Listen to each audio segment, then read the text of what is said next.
Assalamualaikum warahmatullahi wabarakatuh. Bismillahirrahmanirrahim. Alhamdulillahi rabbil alamin. Wa afdalus salati wa atammu taslimi ala sayyidina Muhammadin wa ala alihi wa sahbihi ajma'in. Rabbi shrah li sadri wa yassir li amri wahlul 'uqdatam min lisani yafqahu qawli. Subhanaka la ilma lana illa ma 'allamtana innaka antal alimul hakim. Allahumma akhrijna min zulumatil wahmi wa akrimna binuril fahmi waftah alaina bima'rifatil ilmi wa sahhil akhlaqana bil hilm waj'alna mimman yastami'una al-qawla fayattabi'una ahsanah. Allahumma ati nufusana taqwaha wa zakkiha anta khairu man zakkaha anta waliyuha wa maulaha.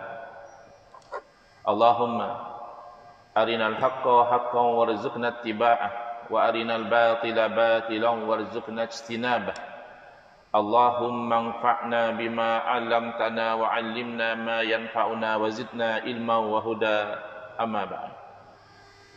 Alhamdulillah, muslimin muslimat, hadirin hadirat yang saya hormati, moga-moga kita semua dirahmati dan diberkati oleh Allah Subhanahu wa taala, dan moga-moga kita semua dikurniakan oleh Allah Subhanahu wa taala kefahaman yang baik dalam urusan agama sesuai dengan sabda junjungan Nabi kita Nabi Muhammad sallallahu alaihi wasallam, man yuridillahu bihi khairan yufaqihu fid din.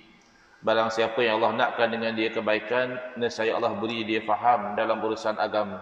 Allahumma faqihna fid din. Dan moga-moga kita semua dikurniakan oleh Allah Subhanahu wa taala akhlak yang mulia sesuai dengan sabda Nabi sallallahu alaihi wasallam, innama bu'istu liutammima makarimal akhlak. Hanya saja saya dibangkitkan demi untuk menyempurnakan kemuliaan akhlak. Alhamdulillah, pagi ini insya-Allah kita akan menyambung pengajian kuliah subuh bulanan hari Ahad yang ketiga anjuran Masjid UK Perdana menggunakan kitab Kekeliruan Umat. Inilah jawapannya susunan Al-Fadhil Ustaz Mahathir bin Haji Jul hafizahullah ta'ala wa nafa'ana bihi wa bi'ulumihi fid dharaini amin. Kita sampai ke muka surat 184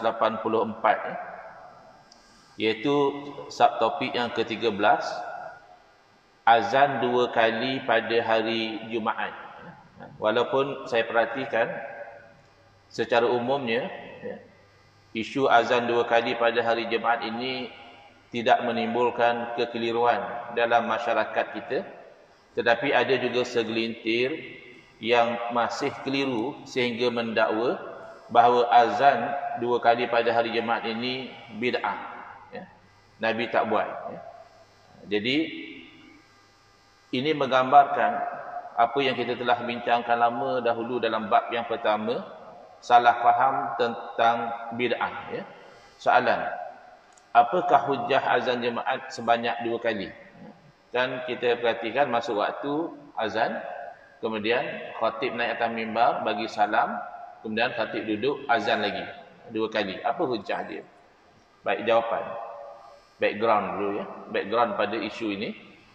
Pada zaman Rasulullah SAW, Sayyidina Abu Bakar dan Sayyidina Umar radhiyallahu anhuma, azan untuk salat Jumaat hanya sekali sahaja. Jadi kalau kata bid'ah daripada satu sudut, betul lah. Sebab takrif bid'ah adalah fi'lu ma lam yuhad fi asri Rasulullah sallallahu alaihi wasallam. Buat satu perbuatan yang tidak dilakukan di zaman Rasulullah SAW. Jadi azan 2 kali tak berlaku zaman Nabi. Bukan setakat zaman Nabi SAW, 2 khalifah selepas baginda pun tak berlaku azan Jumaat 2 kali. Jadi by definition boleh dikatakan azan tambahan itu sebagai bid'ah, kerana ia perkara baharu yang tidak berlaku di zaman Nabi SAW. Jadi azan yang sekali itu ialah setelah khatib duduk. Maknanya yang berlaku zaman Nabi SAW, khatib naik atas mimbar, bagi salam, khatib duduk. Masa itu azan. Sebelum itu tidak ada. Sementara pada zaman Sayyidina Uthman bin Affan radhiyallahu anhu, asalnya sama macam 3 zaman sebelum itu. Kemudian beliau menambah 1 lagi azan. iaitu sebelum khatib naik ke atas mimbar. Dengan itu azan Jumaat menjadi 2 kali. Soalannya kenapa begitu? Ini sebenarnya membatalkan sangkaan bahawa setiap perkara yang tidak berlaku zaman Nabi sallallahu alaihi wasallam maka haram kita lakukan. Tidak. Ini salah faham yang tersebar dalam masyarakat kita sekarang. Dia kata kita kena ikut sunnah. Betul, ikut sunnah tu betul. Apa makna ikut sunnah? Apa yang Nabi tak buat maka kita jangan buat. Yang itu tak betul. Kerana kita buat atau tak buat satu perkara berdasarkan hukum. Maka Nabi SAW tak melakukan satu perkara tidak menatijahkan hukum. Ya, bila Nabi SAW tak buat satu perkara, adakah itu berarti perkara itu haram? Belum tentu. Boleh jadi haram, tapi belum tentu. Kena lihat kepada dalil-dalil yang lain. Dan bila kita kata tidak semua perkara yang Nabi SAW tak buat tidak haram, dia kata itu hanya urusan dunia saja.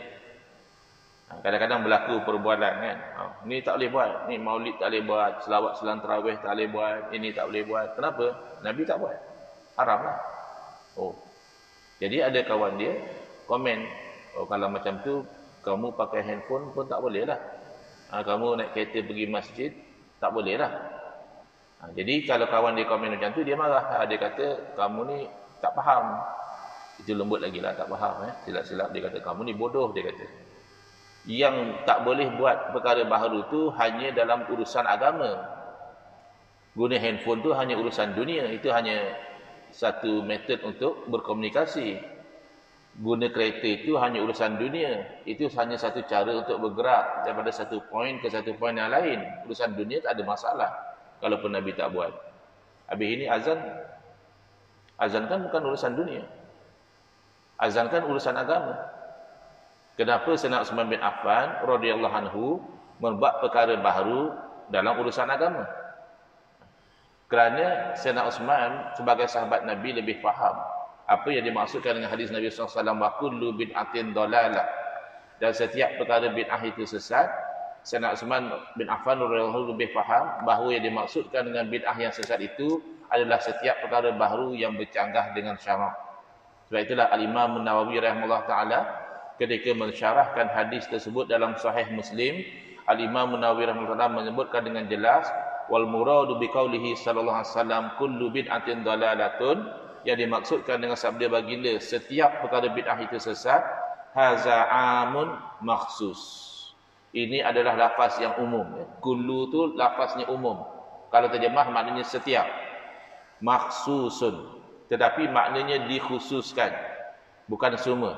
Wal muradu ghalibul bid'ah, yang dikenaki kata Imam Nawawi adalah kebanyakan bid'ah, bukan semua. Baik.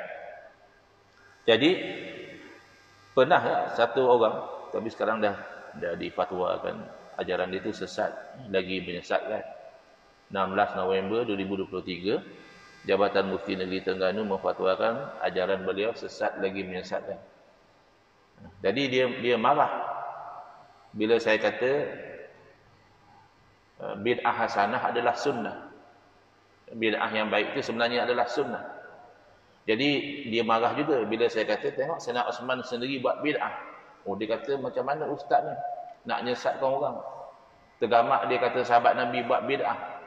Kenapa dia marah? Kerana dalam otak dia bid'ah itu semua haram. Jadi bila kita kata sahabat Nabi pun buat bid'ah, dia kata kamu ni tuduh sahabat Nabi buat benda haram. Bukan. Itu di sisi kamu. Dalam otak kamu membayangkan setiap perkara baharu dalam urusan agama haram. Di sisi kita, perkara baharu dalam urusan agama atau urusan dunia, kedua-duanya haram sekiranya bercanggah dengan syarak. Dia bukan isu dunia atau agama. Contoh mudah sekali adalah insurans dan juga takaful. Insurans konvensional dan takaful, kedua-duanya adalah bid'ah. Tidak berlaku di zaman Nabi SAW. Kita tak pernah jumpa hadis atau riwayat asar sahabat Nabi jadi ejen takaful. Tak ada. Betul-betul sahabat Nabi ambil insurans. Tak ada. Dan kedua-dua insurans dan takaful bukan urusan agama sebenarnya. Ia lebih pada urusan dunia. It's about protection, it's about coverage. Kan? Kita tahu dalam kehidupan kita sentiasa ada risiko. So we cannot get rid of risk. But what we can do is to manage the risk. Kita boleh menguruskan risiko. Hilangkan risiko tak boleh. Kita keluar datang sembahyang ke masjid pun ada risiko. Ada orang keluar daripada rumah, tak balik lah. Balik sebagai jenazah je. Itu risiko ya. Tapi kita boleh uruskan dengan risiko-risiko tertentu, kita ambil perlindungan. Berarti kalau berlaku kemalangan, berlaku penyakit, berlaku barang hilang, ya, ada coverage, ada pampasan. Ini hanya urusan dunia. Persoalan. Kenapa walaupun kedua-dua insurans dan takaful adalah urusan dunia dan kedua-duanya adalah perkara baharu, tidak berlaku di zaman Nabi SAW, insurans konvensional difatwakan haram oleh majoriti para alim ulama. Kalau ada pun yang berfatwa sebaliknya mungkin seorang dua. Yang lain semua mengatakan haram. Dan takaful difatwakan halal. Kalau ikut teori yang mengatakan perkara baharu dalam urusan dunia boleh, sepatutnya kedua-duanya halal. Sebab kedua-duanya urusan dunia. Tetapi bila kita cek fatwa yang mengatakan haram, mereka mengharamkannya adalah kerana pertama ada elemen gharar, iaitu uncertainty. Itu yang paling utama. Sebab bila kita join insurance, kita bayar premium, kita tak pasti sebenarnya dengan bayaran yang kita bayar tiap-tiap bulan tu kita dapat apa. Kerana dia bergantung. Kalau berlaku yang dipanggil event insured against, perkara yang diinsurankan, kita dapat. Kalau tak berlaku, ya tak dapat. Mungkin kita hanya dapat di hujung nanti. Jadi uncertainty ini tak dibenarkan dalam kontrak. Memasuki kontrak yang batal dengan sengaja hukumnya haram. Itu yang utama sekali. Ada juga elemen yang dipanggil elemen riba, iaitu beri sedikit tapi timbal balasnya lebih. Sepatutnya kalau benda yang sama, duit dengan duit, kalau kita tukar 100 dengan 100. Kecuali kalau currency yang berbeza. Currency yang sama, ringgit sama ringgit, tak boleh kita bagi kat dia 100, dia bagi kat kita 120, tak boleh. 20 tu riba. Jadi dalam insurans kan ada elemen macam itu. Kita bayar premium baru berapa, tiba-tiba syarikat insurans bayar pada kita pembahasan banyak, mungkin ratus ribu. So ada elemen riba di situ. Dan ada setengah memasukkan juga elemen dipanggil maisir, iaitu elemen perjudian, ya. Zero sum game, nasib lah. Yang masuk ramai, yang dapat hanya sebahagian. Tapi itu mungkin tidak begitu kuat. Tapi natijahnya insurans konvensional diharamkan. Apa beza dengan takaful? Takaful pun ada elemen ketidakpastian. Kan dia panggil sumbangan, contribution. Contribution kita bayar-bayar, belum tentu kita dapat apa. Atau kita dapat berapa. Ada elemen uncertainty juga. Ada juga elemen kemungkinan kita dapat lebih daripada apa yang kita sumbangkan. Kan dia, konsep dia, the fortunate majority helping the unfortunate minority. Yang kemalangan tu bukan semua. Yang menyumbangkan tu ramai. Yang kemalangan tu hanya sebahagian. Jadi kenapa pula takaful dihalalkan? Kerana akad tak sama. Kontrak, nature of contract tak sama dengan insurance. Insurance nature of contract adalah akad muawadat dia panggil. Kontrak yang ada consideration from both parties, ya. Yang ini bagi apa, yang ini bagi apa, in return of apa yang diberi oleh pihak satu lagi. Maka kontrak muawadat memang elemen yang tiga tadi, wara, riba dan juga maisir, perjudian, itu menjadikan ianya tidak patut syariat, haram. Sementara takaful dia panggil akad tabarruk, charitable contract. Ya, kontrak dalam bentuk menyumbangkan, menderma, macam khairat kematian. Kita dah sumbangkan kepada tabung itu dan kita redha tabung itu digunakan untuk memberi bantuan kepada sesiapa yang layak. Jadi tak ada masalah. Kita tak pasti dapat apa pun, dia bukan in exchange. Bukan oleh kerana kita bagi sumbangan kita dapat apa, tidak. Kita hanya sama-sama menyumbang pada satu tabung dan sama-sama setuju bahawa the pool of the fund will be used for certain purposes. Okay, settle. Kalau teori mengatakan bid'ah dalam urusan dunia boleh, dua-dua sepatutnya halal. Kalau begitu, yang jadi pertimbangan para ulama bukanlah satu perkara baharu itu dunia atau agama, tetapi ada satu perkara baharu itu selari atau bercanggah dengan syarak. Pembedahan urusan dunia. Pembedahan tukar jantina perkara baru. Zaman Nabi tak ada orang buat pembedahan tukar jantina. Zaman Nabi mungkin ada orang buat pembedahan potong anggota badan yang cedera, yang boleh memudaratkan, ada. Tapi kalau potong hak tu just modify pula jadi macam perempuan, tak ada zaman Nabi SAW. Jadi pembedahan tukar jantina bid'ah dalam urusan dunia. Sepatutnya boleh. Kerana yang haram ni hanya bid'ah dalam urusan agama. Tidak. Haram. Ada orang datang kat Facebook saya, dia kata memanglah itu haram. Sebab ada dalil tak boleh, lelaki tak boleh menyerupai wanita, kata dia. Betul lah tu. Maknanya haram itu kerana bercanggah dengan dalil. Bukan kerana ianya baharu atau urusan dunia atau urusan agama. Bukan begitu. Dan ini bukti bahawa bid'ah dalam urusan agama pun sekiranya tidak bercanggah dengan syarak, maka dibenarkan. Buktinya sahabat Nabi buat. Bukan sahaja sahabat Nabi buat, tidak ada satu orang pun pada masa itu di kalangan para sahabat yang membangkang perbuatan Sayyidina Uthman bin Affan radhiyallahu anhu. Ini dinamakan ijma' sukuti, ya. Implied consensus. Kalaulah benda ni haram, takkan ramai-ramai sahabat Nabi, ya, murid-murid Nabi suruh pakat dia tak tahu. Ini ijma' bahawa boleh melakukan perkara baru dalam urusan agama, syarat, tidak melanggar syarak. Ada orang tak faham syaratnya. Yang ada PhD pun tak faham. Kata dia kalau pakai kaedah asal baik boleh buat. Itu yang jadi macam Aminah Wadud. Aminah Wadud tu kan dia jadi imam kepada solat jemaat. Dia kan perempuan. Tiba-tiba dia jadi imam solat jemaat.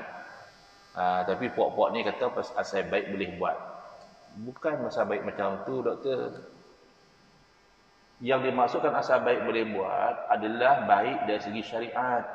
Perempuan jadi imam solat jemaat dari segi syariat tidak baik. Kalau kira asal baik boleh buat macam yang kamu faham, jahanamlah agama ni. Ya. Kalau level orang yang tak mengaji, okey.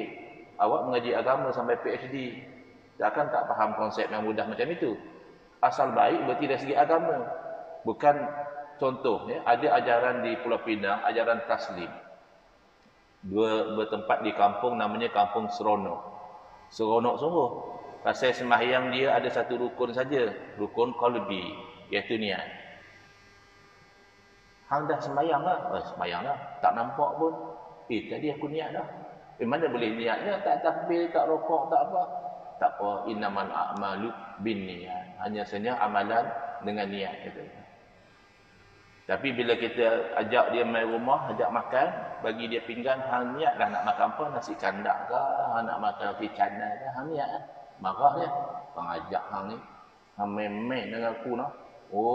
Solat boleh pakai niat, makan sungguh-sungguh noh. Kalau hang makan boleh pakai niat kan bagus, jimat beras mahal lah ni. Jadi ini bukan baik, ya, dari segi syarak. Walaupun ceritanya solat, tapi solat dia tu bercanggah dengan syarak. Solat yang patuh syariah ada rukun qalbi, ada rukun fi'li, ada rukun qauli. Dan golongan ini buat haji di Pulau Pinang. Jimat belanja.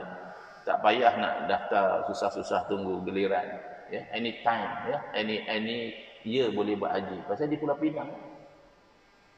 Jadi kalau ikut yang didakwa oleh orang ni, maknanya bagus juga lah.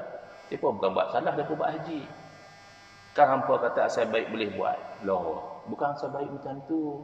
Haji kan mesti di Kaabah. Haji di Madinah pun bid'ah sayyi'ah dalalah. Kalau ada orang kata saya oleh kerana Mekah sesak dengan orang, saya pakai haji di Madinah lah, tanah haram juga yang penting. Tanah suci juga. Tak boleh. Asal baik dari segi syarak. Jadi, kenapa baik dari segi syarak azan tambahan ini? Kerana beliau melihat orang-orang Islam sudah semakin ramai. Bila ramai, tidak semua duduk dekat dengan masjid.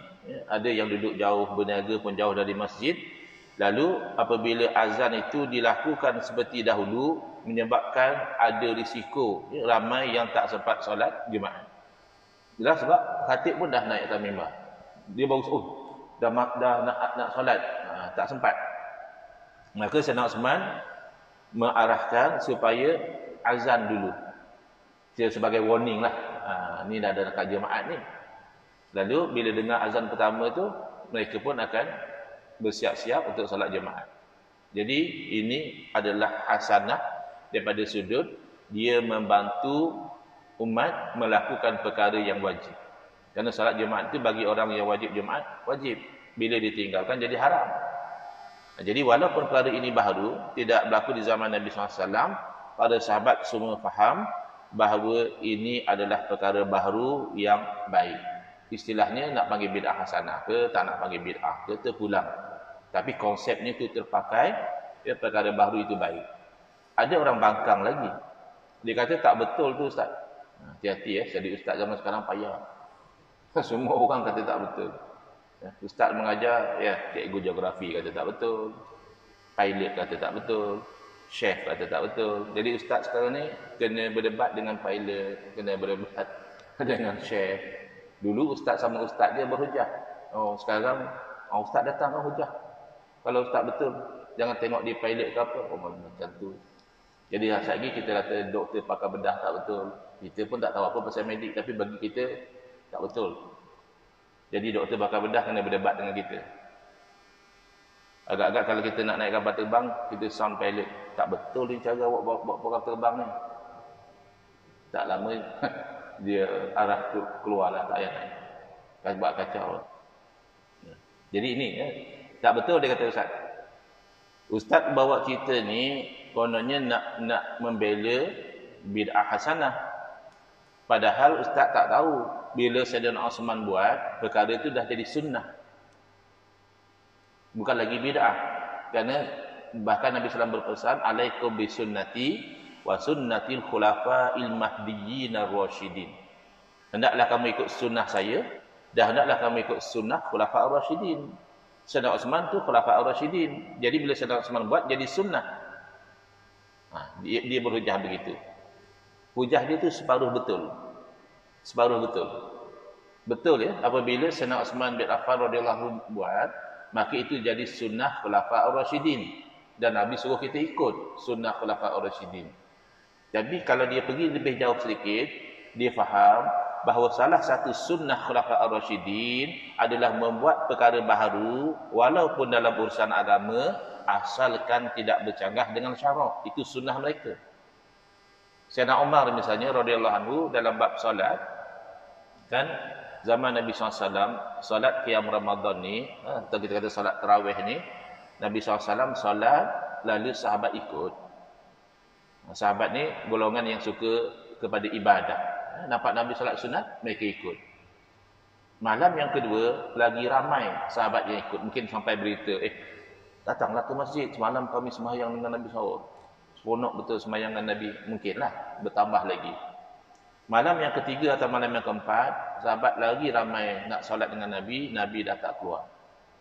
Dan makam Nabi SAW itu adalah rumah bagi dia, Raudah itu adalah masjid. Dekat dia. Jadi sahabat tunggu, Nabi tak keluar.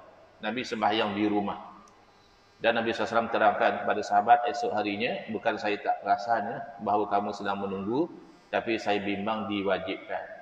Jadi bila Nabi tak keluar, masing-masing sembahyanglah. Ada sembahyang orang ni, ada sembahyang seorang. Ya.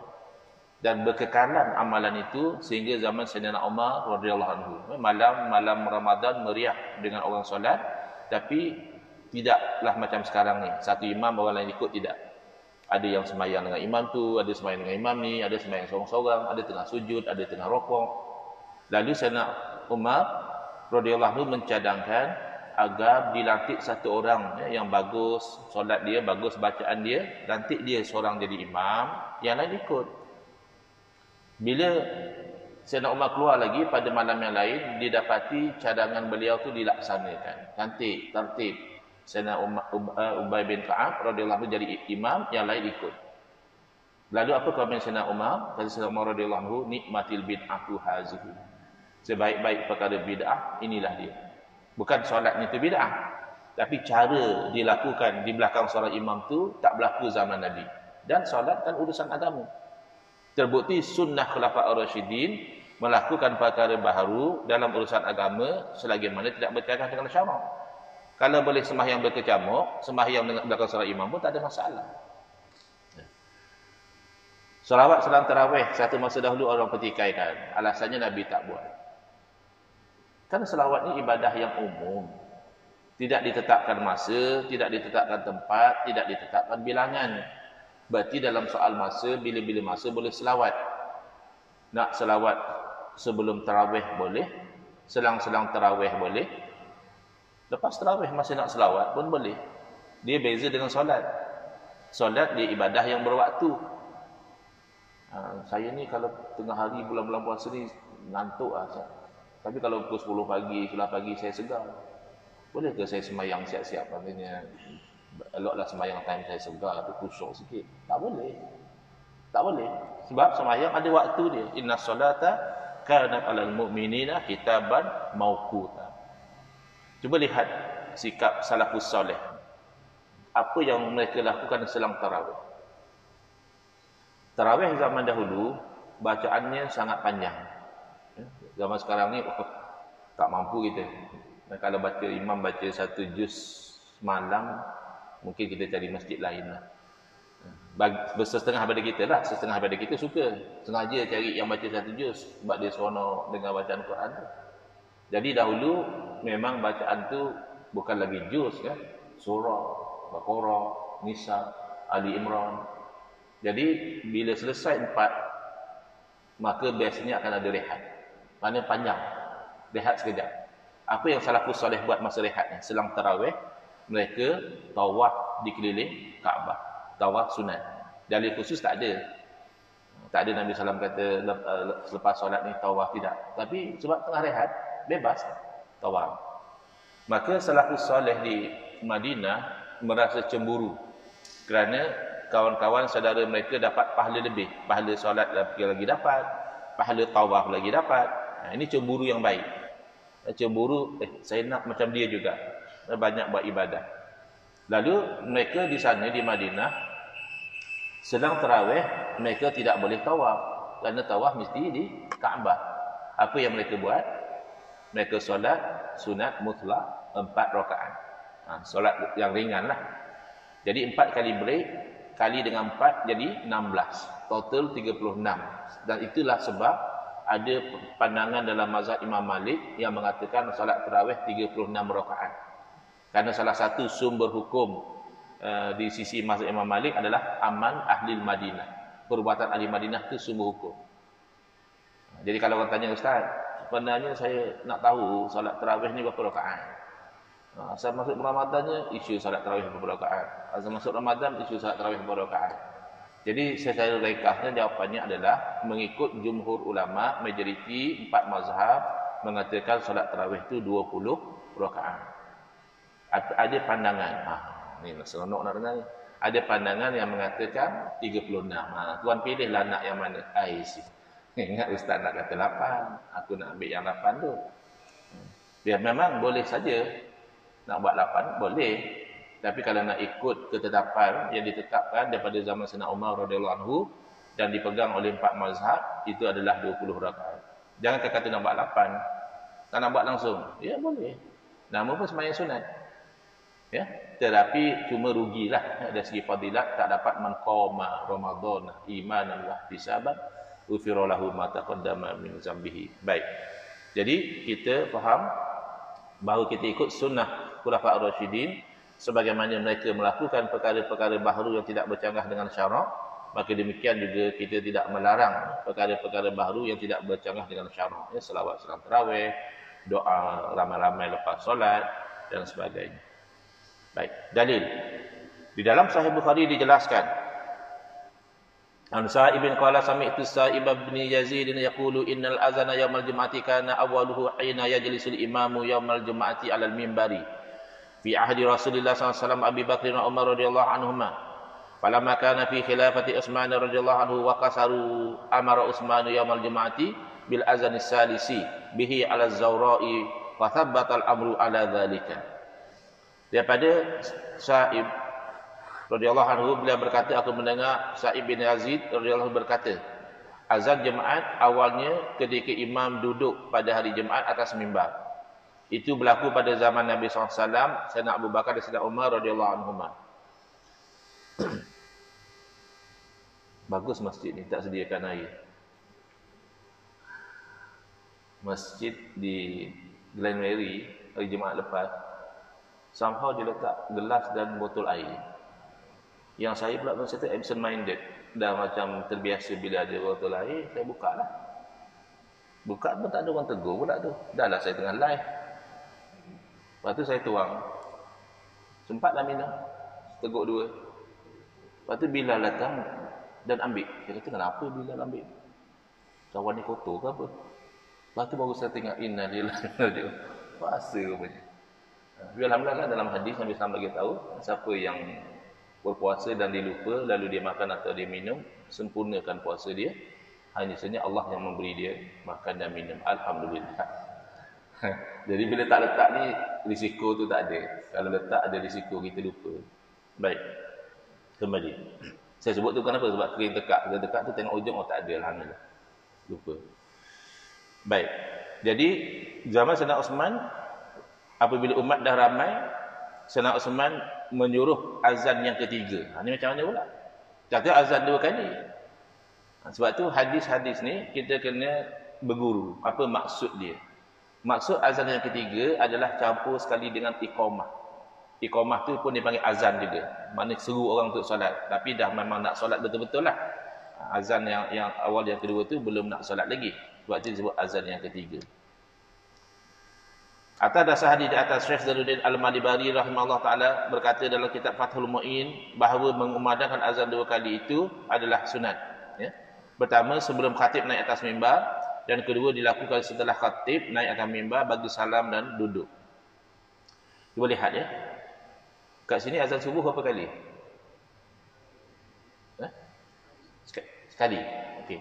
Boleh dipertimbangkan untuk hidupkan kembali sunnah azan 2 kali.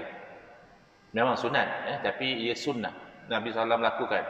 Wa yusannu azanani li subhin.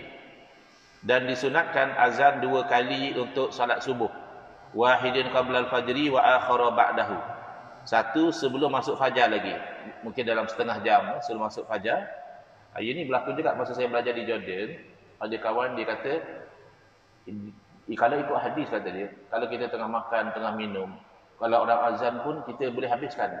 Air yang ada dalam gelas, makanan yang ada dalam pinggan tu kita masih boleh habiskan. Rupanya dalam hadis tu azan pertama. Ya, jadi bantainya azan kedua, batallah puasa. Dah masuk waktu, dah masuk fajar, kita kena berhenti makan. Bahaya juga ya. Faham hadis secara literal ya. Jadi bila azan 2 kali, azan pertama belum masuk waktu. Wa azanani lil jum'ati. Demikian sunat azan 2 kali untuk salat jemaat. Ahaduhuma ba'da su'udi khatib al-minbara wal akhar allazi qablahu. Yang pertama selepas khatib dah naik atas mimbar, dan yang satu lagi sebelum daripada itu. Dalam kitab Al-Mawahib Al-Laduniyah disebutkan summa inna fi'la Utsman radhiyallahu anhu kana ijma'an sukutiyan li annahum la yunkirunahu alaihi. Kemudian perbuatan Sayyidina Utsman bin Affan, mungkin ada orang kata alah itu setakat ijtihad Sayyidina Utsman je. Okeylah, ijtihad Sayyidina Utsman sekalipun kan nilainya tinggi. Ni sahabat Nabi, Khulafa' ar-Rasyidin. Ni bukan Utsman UK Perdana bang. Ini Utsman sahabat Nabi. Kalau setakat ijtihad Sayyidina Utsman pun dah ada nilai yang tinggi. Apatah lagi ijma' sukuti. Tidak ada satu orang sahabat pun yang membangkang. Berarti itu sepakat para sahabat membenarkan perkara tersebut. Dan berarti sepakat para sahabat boleh melakukan bid'ah dalam urusan agama syarat hasanah. Tidak melanggar syarak. Timbul persoalan, apakah perbuatan itu tidak mengikut sunnah Rasulullah SAW? Ada pensyarah universiti kata, Nabi solat tarawih 8, Sayyidina Umar solat 20. Kenapa ikut Sayyidina Umar tak ikut Nabi? Dah jadi pensyarah universiti pun tak faham lagi. Nabi SAW solat tarawih berapa tak jelas. Yang dikatakan tak lebih pada 11 tu, kan Sayyidina Aisyah mengatakan, radhiyallahu anha mengatakan, Nabi tidak pernah solat malam lebih daripada 11 rakaat, baik di bulan Ramadan maupun di luar Ramadan. Luar Ramadan mana ada solat tarawih? Berarti Sayyidina Aisyah bukan bercerita tentang tarawih. Para ulama memahami solat yang diceritakan oleh Sayyidina Aisyah itu adalah solat witir. Maka diistibatkan maksimum witir adalah 11 rakaat. Jadi sebenarnya ikut apa yang Sayyidina Umar radhiyallahu anhu buat 20 rakaat, ikut Nabi juga. Tak ada. Kalau nak ikut sunnah Nabi ke kalau nak ikut sunnah Sayyidina Umar, tak ada. Ikut sunnah Sayyidina Umar tu berarti ikut sunnah Nabi SAW. Ikut perbuatan Sayyidina Uthman ini ikut sunnah Nabi SAW. Kenapa? Karena Nabi SAW bersabda, fa'alaikum bisunnati wa sunnatil khulafa'ir rasyidin min ba'di.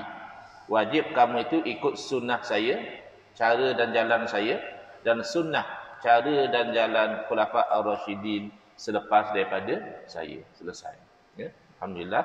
InsyaAllah lepas daripada raya kita sambung lagi di muka surat 188 tentang solat sunat qabliyah maghrib, sebelum daripada solat fardhu maghrib. Bismillahirrahmanirrahim. Alhamdulillahirabbil alamin. Wassalatu wassalamu ala sayidina Muhammadin wa ala alihi wa sahbihi ajmain. Allahumma shrah sudurana wa ahsin akhlaqana wa azim ujurana wa nawwir qulubana bi nuri hidayatika kama nata'udhu bi nuri syamsika abadan abada. Allahumma anqulna min dhulil ma'siyati ila izzi ta'ati ya arhamar rahimin. Wa sallallahu ala sayidina Muhammadin wa ala alihi wa sahbihi wasallam. Walhamdulillahi rabbil alamin. Amin ya rabbal alamin. Wal afu minkum.